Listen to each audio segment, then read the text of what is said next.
Hi everyone, विवेक गुरुजी channel में आपका स्वागत है। मैं विवेक सिंह और I am going to discuss the revolt of 1857। तो रिवोल्ट ऑफ 1857 की बात करते हैं। बहुत थोड़ा सा बात करूंगा मैं, ठीक है। बहुत ही मज़ा आएगा इसको सुन के, ठीक है। तो अगर आप चाहते हैं कि आपको यूपीएससी लेवल की अगर आप तैयारी करना चाहते हैं, ठीक है, और आप मेरे इकोनॉमिक्स और पॉलिटी और हिस्ट्री के वीडियो देखना चाहते हैं, तो उसके लिए आपको मेरा यूट्यूब चैनल ज्वाइन करना पड़ेगा। 299 रुपीज़ पर मंथ ओनली।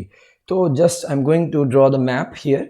सबसे पहली बात, अगर हम बात करते हैं रिवोल्ट ऑफ 1857 की बात करते हैं, ठीक है। तो what is a epic centre? EPIC centre is Meerut, ठीक है। 1857 मेरठ सबको पता है, ठीक है ना।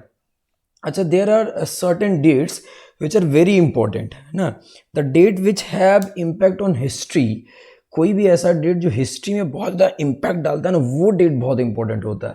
तो 1857 तो सबको पता है कि 1857 में क्या बोलते हैं, क्रांति हुई थी। लेकिन जो 1857 का डेट है वो बड़ा ही इंपॉर्टेंट डेट है, एंड इट वाज अ 9 मई 1857, ठीक है। तो देखो, ये एक बात हमेशा याद रखना, it was a very big issue for every student कि there are so many dates in history. तो सारे डेट आपको याद नहीं करने हैं, वही डेट ये आपको याद करना है which the date which has change course of history in India, ठीक है ना। कि जैसे आपकी ज़िंदगी में बहुत सारे ऐसे डेट्स होते हैं जो आप कभी नहीं भूलते हैं, उसी तरीके से हिस्ट्री में भी सारे डेट आपको नहीं पढ़ने हैं, वही डेट पढ़ने हैं जिससे कोई कोर्स ऑफ हिस्ट्री क्या हुई हो, चेंज हुई हो, ठीक है। जैसे आपकी शादी हुई, आपकी गर्लफ्रेंड आपको छोड़ के भाग गई, ठीक है ना। अ डे जिस दिन आपने आईएएस को क्वालिफाई कर किया, तो ऐसे डेट आप नहीं भूलते हैं। तो उसी तरीके से हिस्ट्री में भी सारे डेट इंपॉर्टेंट नहीं होते हैं। It was a very big issue, lots of student commenting me कि सर कौन सा डेट पढ़ें, कौन सा डेट नहीं पढ़ें। तो कहने का मतलब क्या है कि the date which has change course of history in India, that day is very important. तो अगर हम 1857 की बात करते हैं तो 9th May is a very important day. तो 9th May, what was the epic centre of the 9th May? Epic centre is what? Meerut. Meerut से ये क्रांति स्टार्ट हुई, ठीक है। It was a epic centre, ठीक है।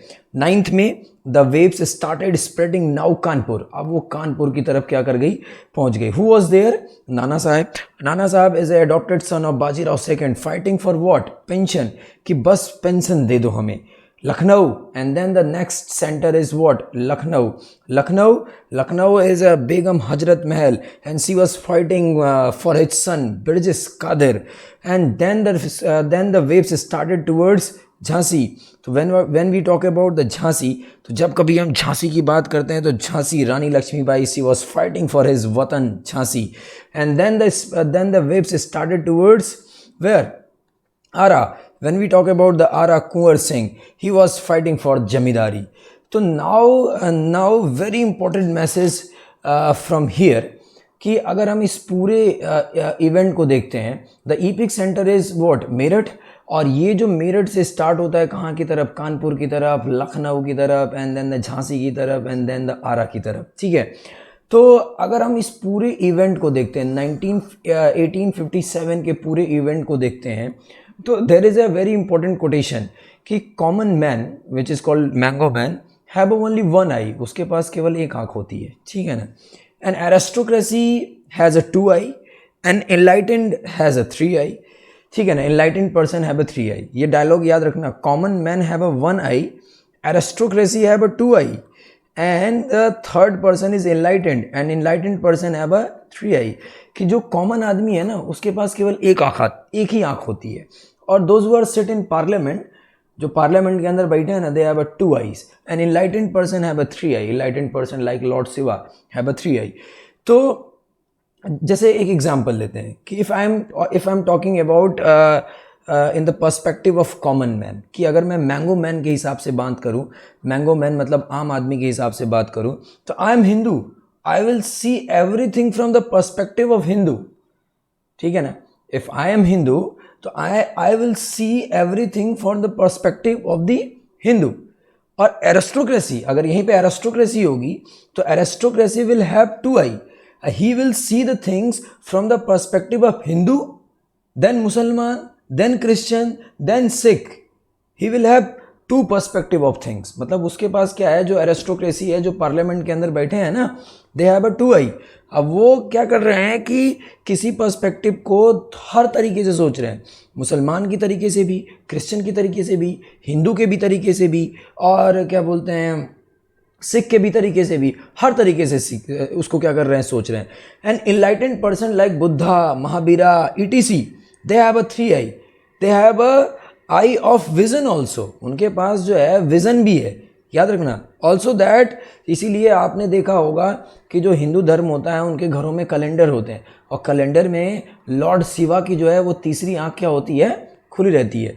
गॉड मीन्स व्हाट, जब भी हम भगवान की बात करते हैं तो भगवान का मतलब क्या होता है, गॉड मीन्स अ पर्सन जिसकी तीसरी आंख क्या हो चुकी है, खुल चुकी है। And he will watching everything with the internal perspective, और वो जो भगवान है ना, वो किसी भी चीज़ को तीन पर्सपेक्टिव से क्या करता है, सोच रहा है।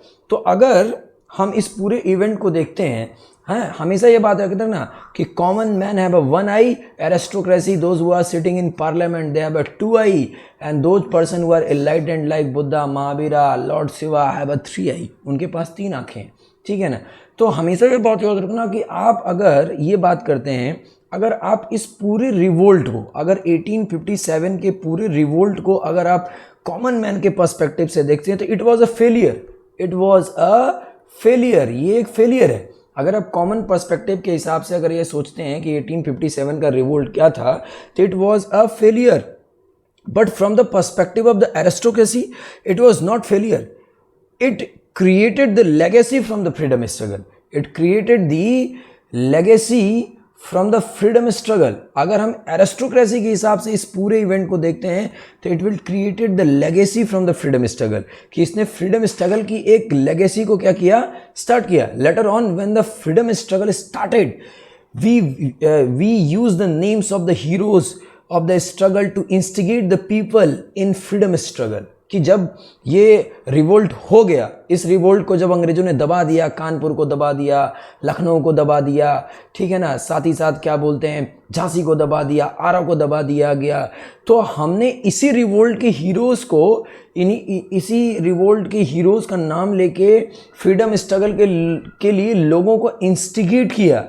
ये औरतें जो बाहर नहीं निकल रही थी, इनको हमने निकाला, किसका नाम देके, रानी लक्ष्मीबाई का नाम देके, कि खूब लड़ी मर्दानी वो तो झांसी वाली रानी थी। समझ में आया कि नहीं। For the immediate perspective the revolt was the failure, for the longer term it was a very big impact on Indian national movement, ठीक है ना। For the immediate perspective, if I am talking about the immediate perspective, तो it was a failure, क्या रे, क्रांति दब गई। But for the longest perspective it has a very big impact on Indian national movement, plus it proved to be turning point in modern history, not only in Indian modern history, it proved to be turning point in Indian history. What I have said, listen, बहुत ध्यान से मेरी बात को सुनो, कि for the immediate perspective, in the perspective of common man, it was a failure. But for longer term, it has a very big impact in Indian national movement, plus it proved to be turning point in Indian modern history. And not only in Indian modern history, it proved to be turning point in Indian history. So now there is a question in front of you, कि आप लोगों के सामने एक बहुत छोटा सा question है कि why the revolt of 1857 is water dividing in Indian history। आप हमें कमेंट करके बताइए कि 1857 का जो रिवोल्ट है वही वाटर डिवाइड क्यों है इंडियन नेशनल मूवमेंट के लिए। तो अब हम चाहेंगे कि आप इस बात को समझें और हमें कमेंट करके बताएं, ठीक है ना, कि 1857 का जो रिवोल्ट हुआ उसी को इंडियन मॉडर्न हिस्ट्री का टर्निंग पॉइंट क्यों बोला जाता है। It's a question in front of you, आप ही के सामने ये क्वेश्चन है, ठीक है। तो अगर हम ये बात करते हैं कि जब कभी भी हम कॉमन मैन के पर्सपेक्टिव से किसी चीज़ को देखते हैं ना, तो उसमें केवल एक ही आँख होती है। क्योंकि जब भी कभी हम क्या बोलते हैं किसी चीज़ को एरिस्टोक्रेसी के हिसाब से सोचेंगे ना, तो उसमें दो चीज़ें होती हैं, और एनलाइटेंड तो आप हो नहीं सकते हैं, ठीक है ना, कि आप शिवा तो हो नहीं सकते हैं, आप बुद्धा तो हो नहीं सकते हैं, महावीरा तो हो नहीं सकते हैं, क्योंकि उनके पास 3 आंखें हैं and they have they will watch the things with 3 perspective. वो चीज़ों को 3 पर्सपेक्टिव से देख रहे हैं and they have a vision also, उनके पास विजन भी है, ठीक है ना, उनके पास क्या है, विजन भी है। तो हम इस वीडियो के माध्यम से ये बताना चाहते हैं कि हम ये जानना चाहते हैं कि आपका विजन इस चीज़ को लेके क्या है, comment it please. I am waiting everyone, commented कि 1857 का रिवोल्ट ही वाटर डिवाइडिंग लाइन क्यों है। Thanks for watching me and this is Vivek Guruji. और आपके क्या बोलते हैं, मुझे क्या बोलते हैं, इंतजार रहेगा आपके कमेंट का, ठीक है, थैंक्स।